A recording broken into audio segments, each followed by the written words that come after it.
Like, dislike, hashtag, clica, segue, compartilha, comenta, rebloga, visita, deleta, sempre alerta. O mundo está girando cada vez mais rápido, tentou nos avisar um comercial antigo da TV. Estamos cada vez mais interligados, mediados pela internet das coisas, separados como consumidores de um mercado onipresente, exaustos, correndo e dopados, como diria Eliane Brum.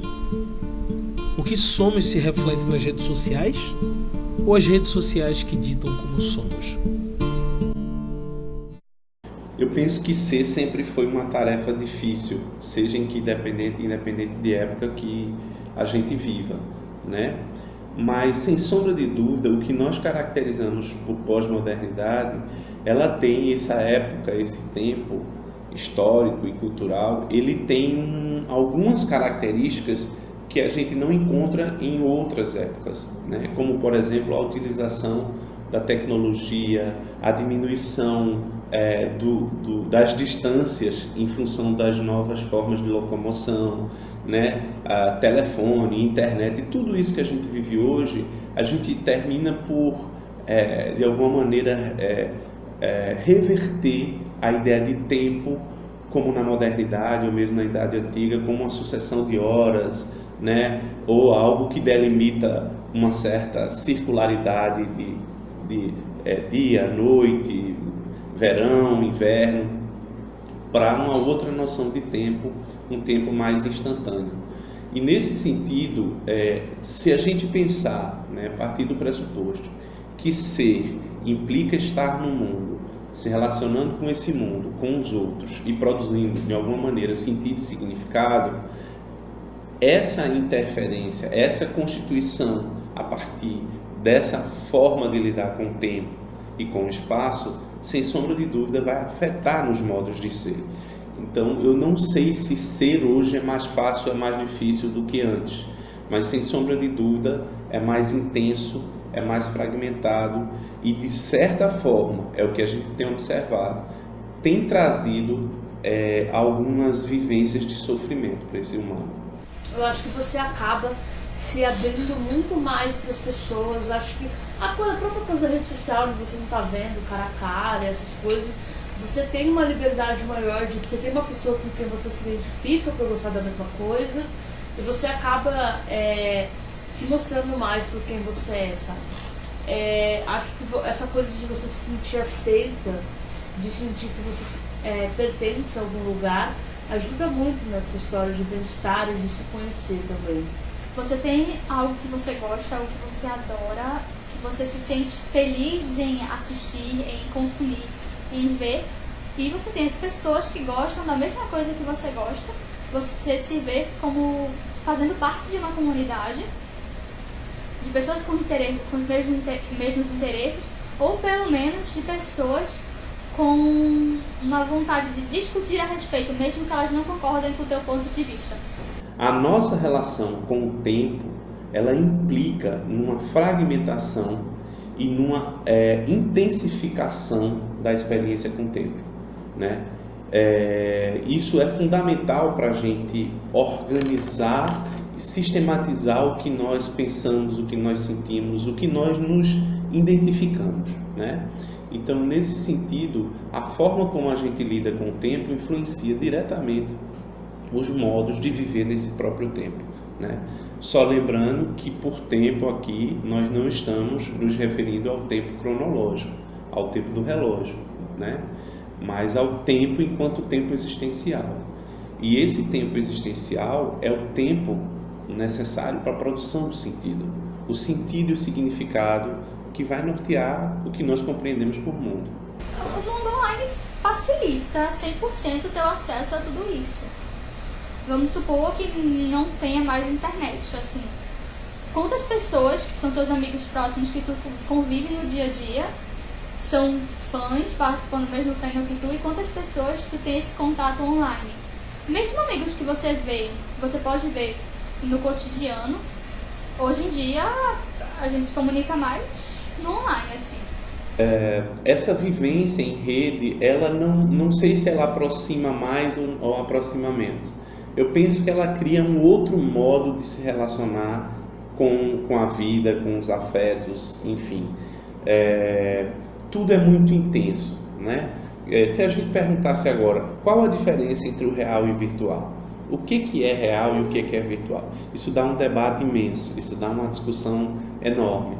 Mas para hoje em dia, tudo é vivenciado, ou quase tudo, é vivenciado numa dimensão, tendo essa dimensão como uma dimensão verdadeira. Então, os afetos, as comunicações, as relações, elas não passam mais tanto pelo crivo de uma experiência com o desconhecido, da experiência do estranhamento, da experiência do desalojamento, da experiência com o outro enquanto outro, mas mais por uma sucessão ininterrupta de ações e acontecimentos que não nos deixam, em muitas vezes, condições para, a palavra não é avaliar, mas é simbolizar aquilo que a gente sente.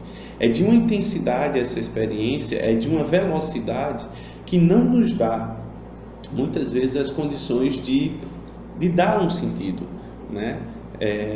Você é levado a ter que escolher, a decidir, a estar, a clicar, a se posicionar sem fazer uma reflexão, sem fazer uma apropriação enquanto sujeito, indivíduo no mundo, do que você acredita, do que você vivenciou, de checar se aquela informação é verdadeira ou não, se tem um contraditório daquela informação, e você meio que se perde um pouco com isso.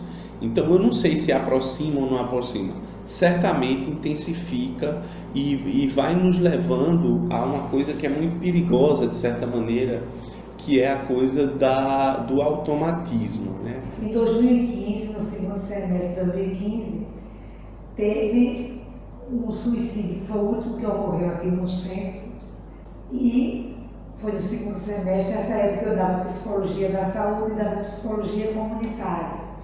E eu falei com as turmas como é que eles estavam se sentindo com essa questão, porque o suicídio abala todas as pessoas que estão em volta, principalmente a família nuclear, as pessoas que estão mais próximas, né, dele, os amigos e a família que está mais próxima. Então os alunos resolveram me ajudar na construção desse projeto. Então em 2016 nós iniciamos com 23 alunos. No intuito era sensibilizar muito a comunidade acadêmica, professores, alunos, né, técnicos, todos os trabalhadores daqui para essa questão de saúde pública que é o suicídio. E também fazer uma prevenção, porque o suicídio está entre as 10 primeiras causas de morte no mundo, em todos os países industrializados. A superexposição à informação, de alguma forma, leva à superobjetificação do mundo. Eu estou reduzindo muito o que eu queria dizer, mas falar mais nesse sentido, de que à medida em que nós não temos tempo de ser no mundo, com o mundo e com os outros, e mais a gente tem que ter que ser, menos espaços para a produção de sentido e significado. A gente termina escolhendo, vivendo, tomando a informação como se fosse verdade, como se fosse a realidade, e não refletindo sobre aquilo mesmo que nos chega, ou aquilo que a gente escolhe, ou aquilo que a gente diz, o que a gente fala.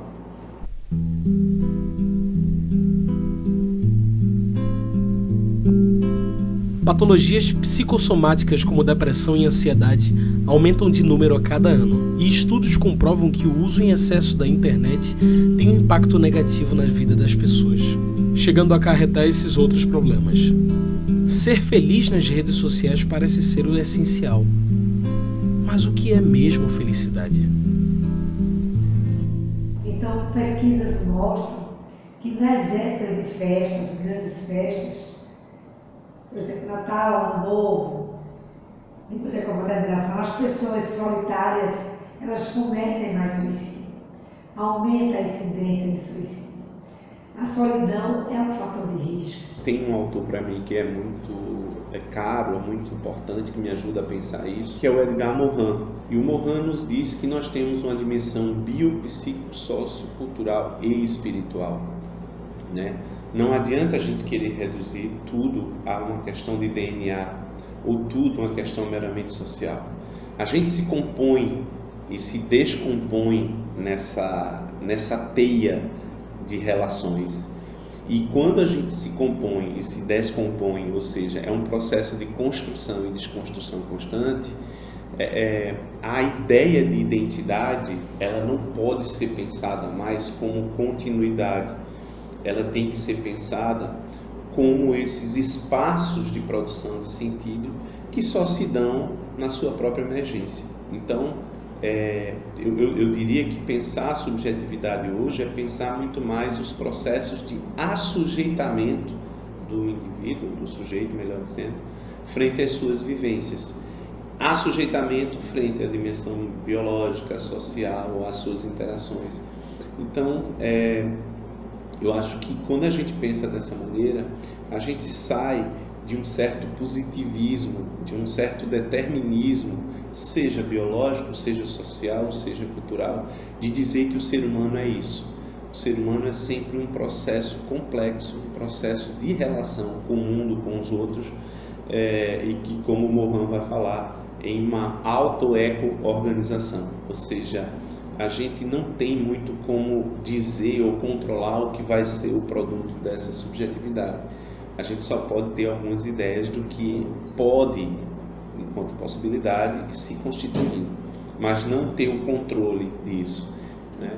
Os fatores de risco são as pessoas, são aqueles fatores que podem, né, deixar as pessoas mais propensas a cometer o suicídio, né?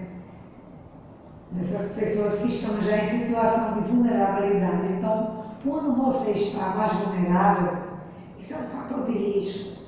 Então, você teve alguma perda, você acabou um namoro, perdeu um familiar, perdeu um amigo, ou você teve uma doença mais ou menos grave ou grave.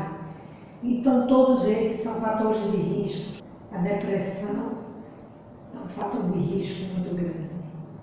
A depressão já é uma doença, que é o mundo, é você que está vazio. Não é o mundo, é você que está vazio. Então a depressão, algumas doenças, algumas síndromes de borderline, por exemplo, são algumas síndromes que são. Então, por exemplo, tem pessoas que têm doenças terminais. Algumas pessoas dessas estão muito vulneráveis, psicossocialmente. A procura nas redes sociais por preencher isso é maior, porque a internet, no geral, ela vai te dar uma abertura incomensurável para qualquer coisa que tu queira pesquisar, para qualquer coisa que tu queira entrar em contato com. Então, sabendo que ela serve como essa rede, funciona mesmo como uma rede, como uma teia, como um rizoma que vai te levar para qualquer direção, você vai para a rede social sabendo que lá você vai conseguir chegar a um fim que é preencher aquele vazio. O único problema é como você vai chegar até lá. Pode ter um caminho mais curto, pode ter um caminho mais difícil, mais completo, mais...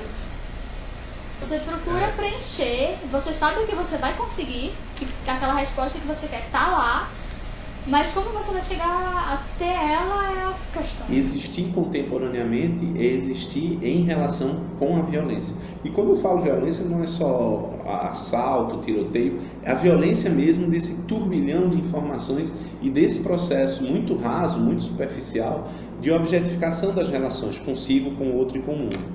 Pois bem, qual que seria, então, as formas de sofrimento desse contemporâneo? Há uma regrinha básica que a gente pensa em psicologia que diz assim: tudo aquilo que não se fala, que se cala, ele vai para algum lugar, né? O que precisa ser dito, ele não pode ser calado, ele não pode ser negado meramente. Então, algumas modalidades de sofrimento, como a depressão, como o sofrimento intenso que leva ao suicídio, como algumas patologias psicossomáticas como psoríase, enfim, gastrites da vida e etc., não são meramente fruto de um modelo de comportamento do mundo. Sim, são, mas não se reduzem só a isso. Se reduz também àquilo que é experienciado, aquilo que é vivenciado e que não é passível de produção de sentido e significado. Tudo aquilo que não é dito, eu costumo brincar, fazer uma brincadeira, que tudo aquilo que não é dito é maldito. E tudo aquilo que é dito é bendito. Não por ser religioso ou ser sacramental, mas é bendito porque de alguma maneira enseja, leva à produção de um sentido. Então, quanto mais nessa sociedade a gente encontrar espaços dialógicos de produção de sentido, mais possibilidades de saúde mental a gente vai estar construindo, né? Não podemos negar que existe uma biotecnologia de remédios, etc., de terapêuticas que ajudam muito, a gente não nega isso, mas existem outras tecnologias, como fala o Merri, tecnologias leves, que são, sobretudo, a escuta e o diálogo. E pensar o cuidado como esse dispositivo, essa condição de estar com o outro, produzindo esses nichos de cuidado, esses nichos de diálogo que promovam sentido e significado. De uma maneira geral, o que a gente percebe é que hoje em dia parece existir 3 grandes rotas de fuga, né?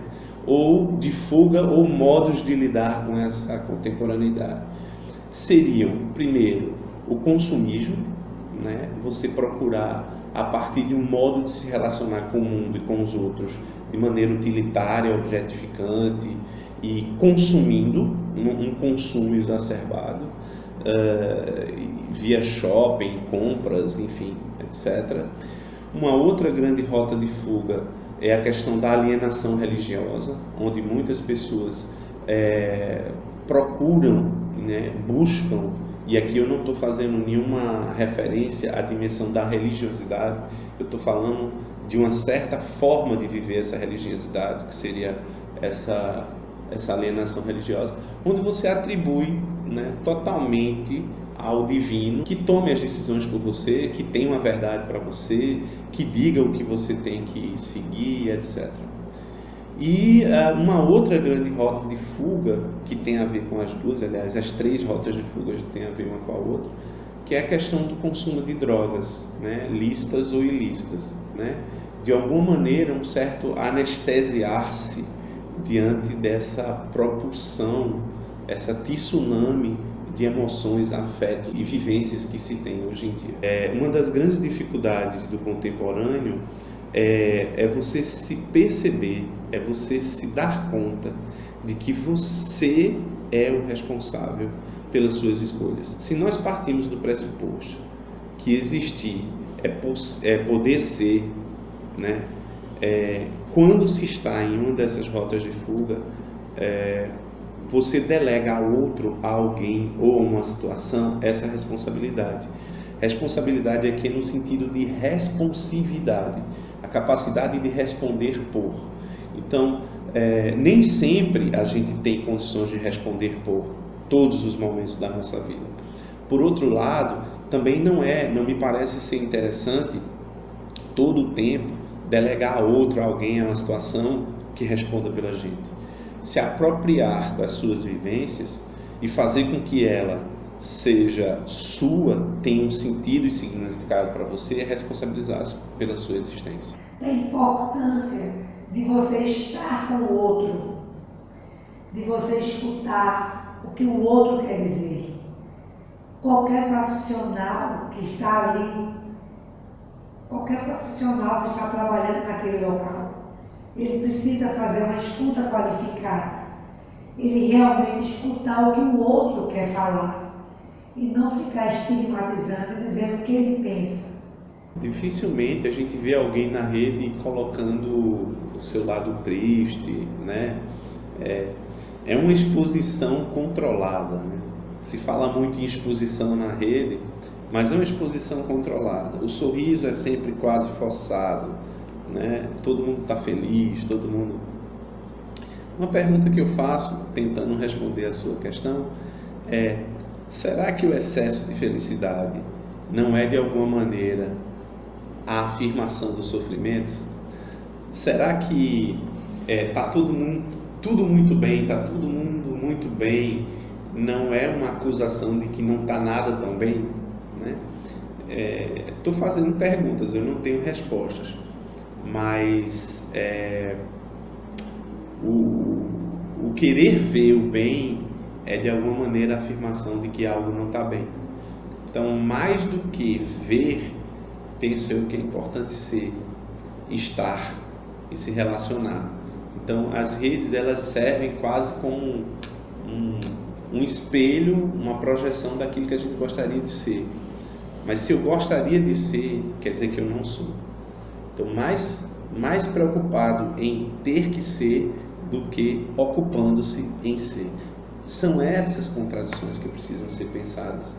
Que aquilo que parece ser o real, talvez não seja o real. Ou quase nunca é o real. O real é aquilo que a gente vive. É aquilo que se dá nas nossas relações cotidianas.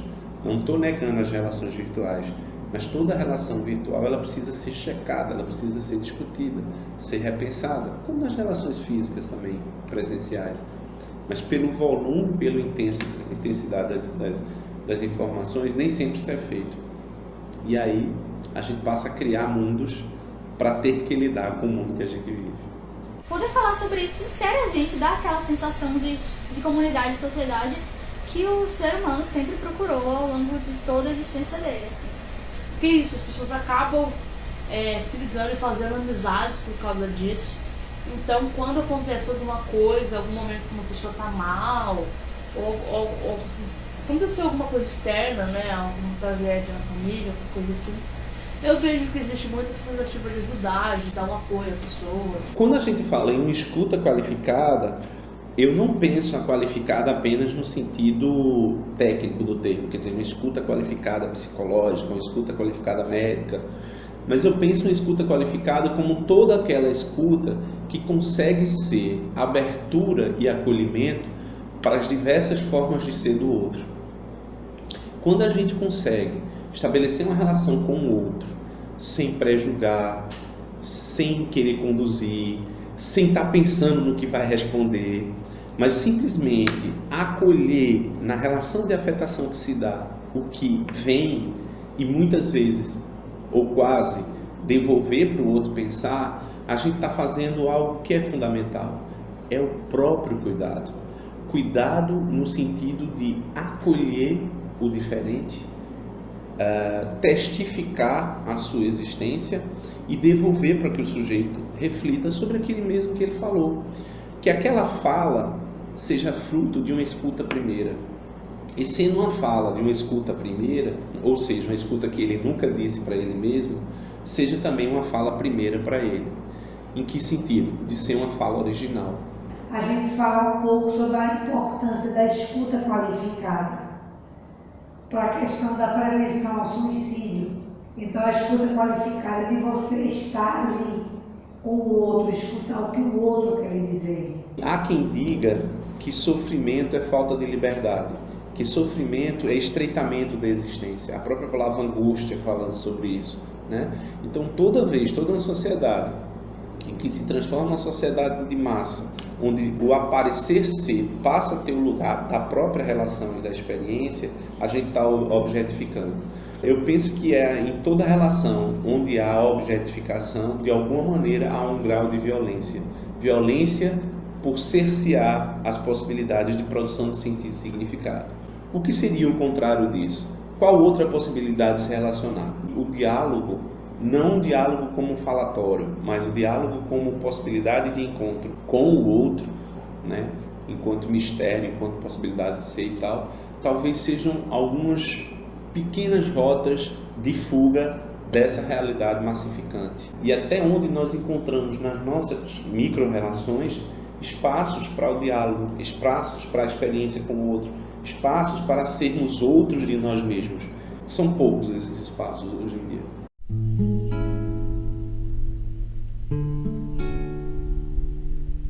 Na internet, as pessoas criam comunidades de apoio, campanhas como Setembro Amarelo e comunidades de fãs, que em conjunto olham uns pelos outros, fazendo parte de um apoio que vai além das redes, muito além das telas iluminadas digitalmente e da fala mediada por computadores. O contato, a conversa, a humanização das relações segue como a melhor forma de cuidado. Então, vamos falar sobre cuidar? O acolhimento no nosso projeto, né, ele teve início agora em agosto, né, acho que foi em setembro que nós começamos. E qualquer pessoa daqui da universidade, qualquer pessoa aqui da área da Redondeza, qualquer pessoa que queira vir para cá, falar, desabafar, qualquer pessoa, ela é aceita, ela tem um tempo aqui. E sempre tem o pessoal aqui esperando. Você não precisa marcar a hora. Tem uma plaquinha na porta. Pode entrar ou que você que está ocupado. Mas a função do acolhimento é propiciar essa fala, de você falar essas coisas que estão lhe incomodando. Que quando a gente não fala, a gente adoece. Quando a gente não bota para fora essas coisas que estão incomodando, essas dificuldades, as tristezas que a gente vive. Então é muito isso, você propiciar essa fala, esse desabafo e uma escuta, né, compreensiva, de você se sentir compreendido, sentir que você não é o doente, que você não é o anormal. Você é uma pessoa igual às outras, só que está passando por uma dificuldade. O acolhimento é isso, é uma dádiva. Os fatores de proteção, né, você às vezes pensa que é uma bobagem, mas só você escutar uma pessoa que queira falar e você está ali. Tem vezes que a gente senta no ônibus e vai uma pessoa contando como ela sofre. Você às vezes fica até aborrecido de ouvir a viagem todinha. Mas quando aquela pessoa desabafa, então o desabafo é um fator de proteção. Você falar sobre uma coisa que está lhe incomodando. Você falar que às vezes pensa em tirar a sua vida. Isso é muito importante você falar isso. Então os fatores de proteção são todos aqueles que favorecem que você coloque os seus temores, as suas angústias, os seus medos para fora. Você pode fazer isso escrevendo, você pode fazer isso falando, não é? Você, uma rede de amigos, você tem um amigo ou vários amigos que você confia. Geralmente as pessoas que procuram acolhimento, né, as pessoas que chegam aqui, elas estão muito mobilizadas. E aí muitas vezes a gente não precisa nem perguntar o porquê que elas vieram aqui, elas mesmas já começam a falar. E esse processo de fala é muito importante, porque há o esvaziamento daquilo que está deixando elas tensas, que está angustiando elas. E aquilo ali é um primeiro passo para realmente mobilizar aquelas questões nelas, né? E através da nossa escuta, a gente oferece um ambiente acolhedor para elas e elas se sentem realmente ouvidas, porque muitas vezes as pessoas que procuram um acolhimento, elas só querem ser ouvidas, elas só querem saber que alguém está se importando com elas, com os problemas delas. Então, assim, parece simples, né, o processo, mas assim, ao mesmo tempo é muito forte. E quando as pessoas, depois que elas passam por esse processo de realmente contar aquilo que está preocupando elas, que está angustiando elas, e elas sabem que a gente está ali preocupado também, que a gente está suportando aquela dor junto com elas, isso faz toda a diferença. E elas saem daqui muito mais leves e muito mais tranquilas. Você poder falar com um profissional da saúde, um psicólogo, um psiquiatra, você poder falar da sua dor, dos seus temores, você sentir-se amado, né? Você estar com sua autoestima elevada, você se dá valor, sua autoconfiança, você saber que você é capaz, você ter um conceito. Esses são fatores vitais para a resiliência e para o seu fortalecimento. Então, você ser resiliente é um fator, você estar resiliente. fator de proteção. Por isso que o nosso projeto é estimulando ações que promovam a resiliência, que promovam o fortalecimento, que promovam esse autoconceito, essa autoestima, essa autoconfiança. Promovam isso e que você também ressignifique. Você não comece a ver, não tenha aquela atitude pessimista. Então, uma pessoa que é otimista, isso é um fator de proteção. Uma pessoa que é muito pessimista pode ser um fator de risco. Porque tem pessoas que estão sempre falando em tristeza, falando em morte. Então o mundo dela é muito macabro, é muito de depressão, é muito de muita tristeza, de muita falta de esperança. Então a esperança é um fator de proteção. E as redes, os amigos são fundamentais. O seu ambiente de trabalho, a sua escola, o acolhimento que as pessoas fazem, o cuidado que as pessoas têm com você, isso é um fator de proteção demais. Quando a gente se sente amado, Então, Carl Rogers, que fala muito sobre a escuta qualificada, acho que foi até ele que introduziu, não tenho certeza, mas aí ele fala, toda a terapia de Carl Rogers é baseada na aceitação incondicional do outro, porque quando o outro se sente aceito incondicionalmente, ele passa a se aceitar. Então, quando você cometeu alguma coisa que você acha inadequada e você comenta com uma pessoa amiga sua, e aquela pessoa lhe compreende e lhe aceita, você também vai se aceitar. E você vai ressignificar. Então, o fator de proteção é você aprender a ressignificar as coisas. O curso de psicologia, ele é muito teórico e a gente tem uma carga horária muito grande e muitas disciplinas onde a gente fica na sala estudando. E aí a gente tem 3 estágios, no 4º, no 6º, no 9º período, no 9º e 10º, mas a gente só pode ter esse contato direto com o cliente ou o paciente no estágio final, então, ou quando formado, né? Logo, o espaço de acolhimento ele é muito importante para a gente ter essa vivência.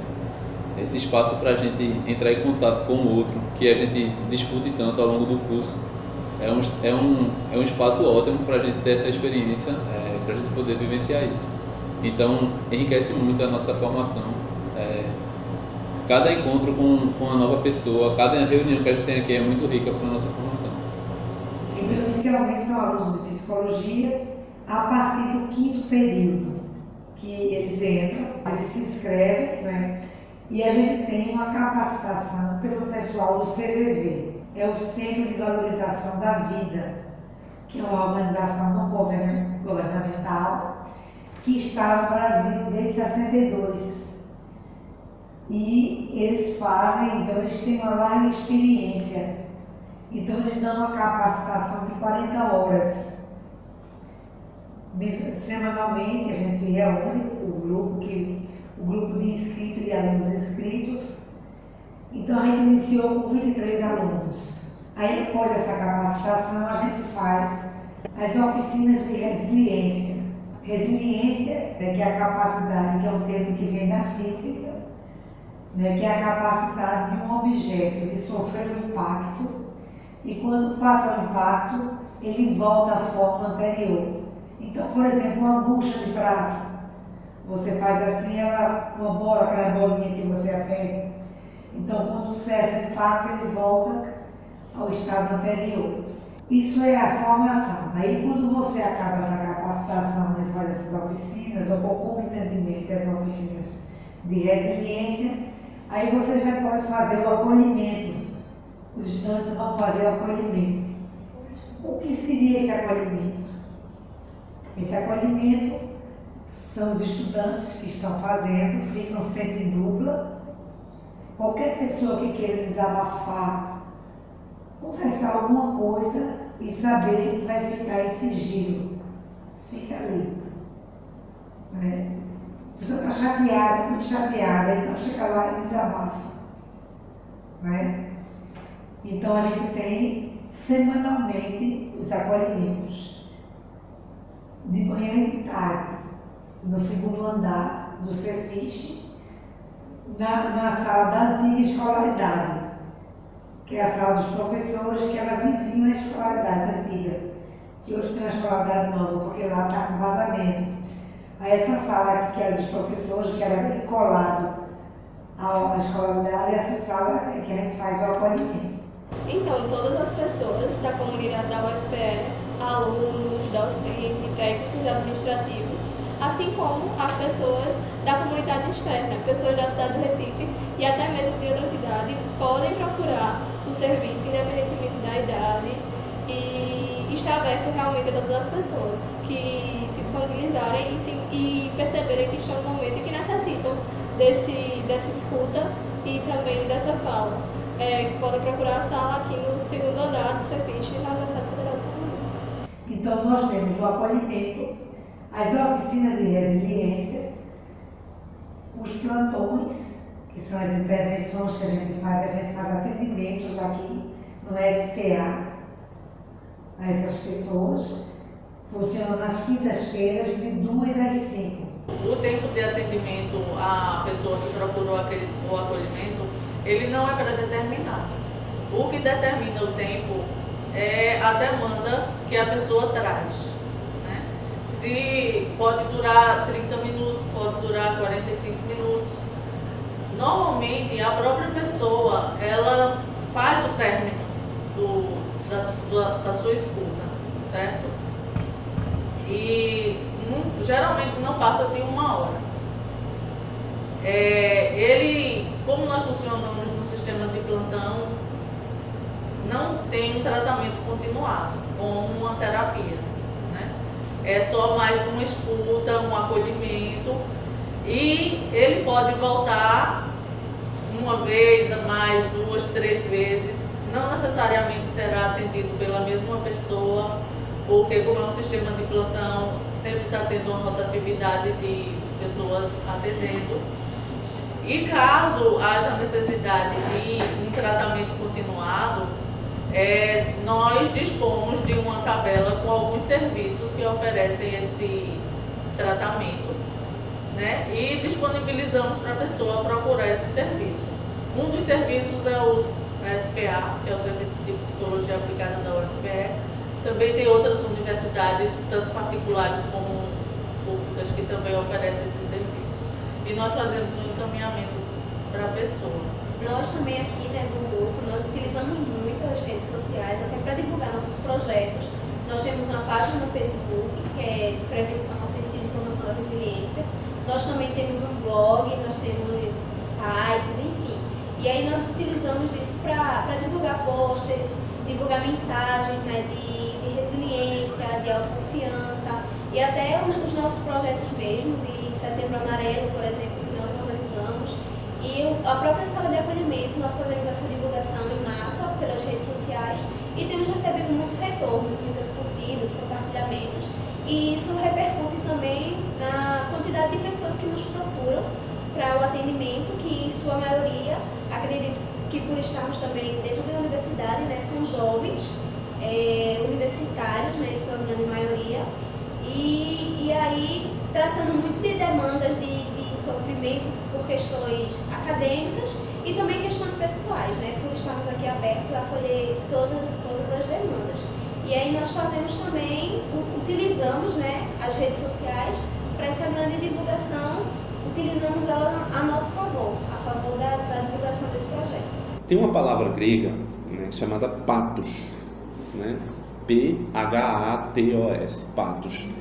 E quando a gente vai ver a etimologia da palavra pathos, pathos tem duas etimologias, né? Tem duas etimologias. Uma, pathos na Grécia era entendido como paixão, né? E outra como sofrimento, tá? E vejam que paixão e sofrimento têm algo em comum, né? Ou quase sempre tem algo em comum, né? O que tem em comum entre paixão e sofrimento, se a gente for pegar a raiz dessa palavra patos? Na raiz da palavra patos tem a ideia de afetação. Então, existir é afetar-se com o mundo. Não há como existir sem se afetar com o mundo. Existir é ter que afetar-se com o mundo. Pensando dessa forma, qual é a grande questão? É que a partir da modernidade, esse sofrimento que é constitucional, enquanto condição humana, ele passou a ser problema, ele passou a ser doença, ele passou a ser objetificado pela ciência e com a necessidade de ser extirpado. Então, não tem como, volta a reafirmar, não tem como existir sem se afetar e não tem como existir sem sofrer. Então, existia ter que lidar com patos, existia ter que lidar com sofrimento. Agora, nas diversas formas como nós lidamos com esses sofrimentos, demarca a sociedade que a gente vive, demarca o modo de subjetivação que a gente tem, demarca as possibilidades de saúde mental que a gente pode lidar com isso. Então, pensar em saúde, volto a dizer, não é pensar em extirpar a doença, mas é em criar formas de lidar com patos, porque ele é constitucional.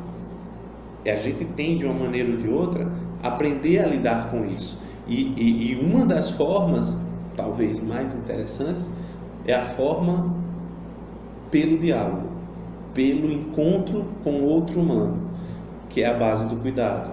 Cuidar não é zelar. Cuidar é estar junto do outro e consigo no mundo, produzindo sentido e significado. Nós todos estamos doentes. É a nossa sociedade que está doente. Então, a incidência do suicídio nunca esteve tão alta no mundo. Tanto que é uma questão de saúde pública em todo o mundo. É uma questão muito séria. E eu acho que todos nós que estamos mais conscientes, a gente precisa fazer alguma coisa. A solidariedade precisa ser enaltecida, o altruísmo, né? A vida é bela também, a vida é triste, mas a vida também